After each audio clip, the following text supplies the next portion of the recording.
let's talk about our top 10 Halloween Disney Plus movies this season. Coming in at number 10, Phantom of the Megaplex. We watched this one a few weeks ago, and you know what? It's a 90s movie, definitely flew under the radar. I had never heard of it. I really enjoyed it. It's charming, it's simple, it's got a really strong 90s vibe, the characters are likable, and it's just a cute, really light, spooky story. Barely spooky. If you're a 90s kid, it's really kind of a fun time machine. It captures the zeitgeist of going out with your friends to the Megaplex at the mall. It's Phantom of the Opera at a mega movie plex. And that's all you need to know about it. Check it out. Number 9! Wait. Number 9! You did it, yay. Number 9, Halloween Town.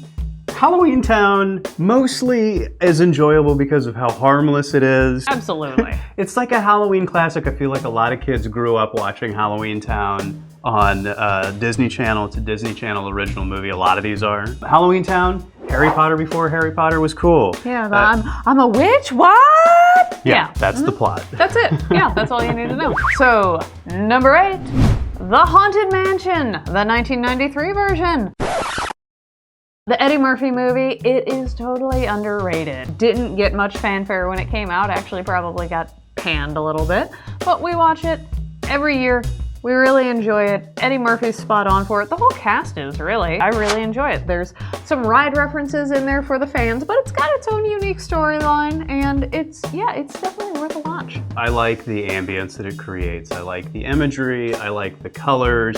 And again, it's mostly harmless, save for one particularly scary sequence. Yeah, there's one scary zombie sequence that, maybe fast forward if you got a shy watcher in the family. Yeah. Okay, number 7 is Mom's Got a Date with a Vampire. Here's another one that we really liked because it was unexpected. The mom story ends up being really sweet. She's divorced and she ends up finding herself, and this is part of the story. And I feel like often parent stories aren't prominent in the kid Disney Channel original movies. Plus, it's just a straight up remake of The Lost Boys. It is a Disney-fied remake of The Lost Boys where mom's dating the vampire. Number 6, The Scream Team. This one was another one that I wasn't even aware of, and you know what? It popped up as part of the Halloween collection on Disney Plus, and I really enjoyed it. You can't beat the cast of Ghosts. Eric Idle, Tommy Davidson, Kathy Najimy? Yeah. I say Najimy, but... Najimy.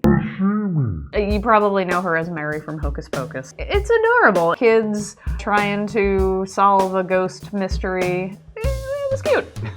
I thought there were a lot of things to like, but the dad character mainly was the appeal for me because often dads in family movies are stern, emotionless types. And the portrayal of the dad in this movie is different. He's actually a pretty sensitive guy while maintaining kind of that archetypical dad. Okay, number 5 is Twitches. And I thought Twitches was awesome. It's a diverse cast. It's a lot of fun. And I will say that's not something we say very often with a lot of these Disney Channel movies from the 90s and early 2000s. Diverse cast was really not what they were doing very often. The same actors from Sister Sister, what are their names? Tia and Tamara Lowry. Lowry? Mowry? Mowry. Crap. It's a typo. Yeah. I never watched Sister Sister, you did. I believe it's a very similar type of meet cute where they realize that they're twins, separated, and they have magical powers? Yeah, exactly. Okay. It's we were separated at birth. Hey, look at us, we look alike, we must be twins. Oh my gosh, when we're together, we can do magic. Don't let it fly under the radar how totally evil the uncle character is. This guy is a real piece of work. All right, so coming in at number 4, The Adventures of Ichabod and Mr Toad. And we focus on the Ichabod side of that because it's Halloween. It's an old school Disney cartoon. Both of us grew up on it. Bing Crosby alone as the...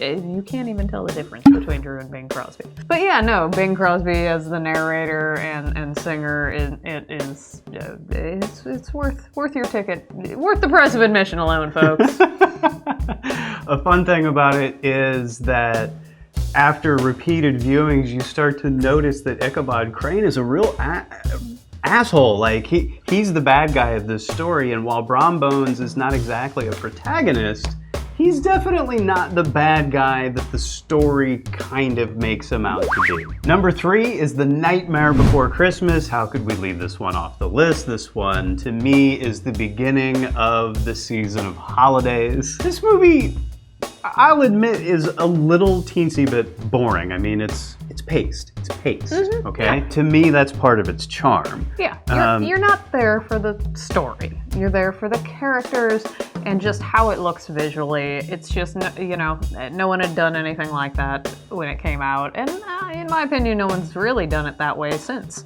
You know? For the two of us personally, Jack and Sally just kind of tie us back to Disney parks. We have a real personal connection to those places, and those characters really kind of help connect us back to that place. So watching that movie, it's sort of an extra dimension of a visceral thrill, almost. Yeah. Disney realized, well after this movie came out, that they had some Halloween gold in those characters, and so they make full use of them at the parks. Number 2, how could we forget? Hocus Pocus. Who doesn't love the Sanderson sisters? That's another just must-watch for us. We'll watch it multiple times during the season. Obviously, it is heavily highlighted on Disney Plus, and for a good reason.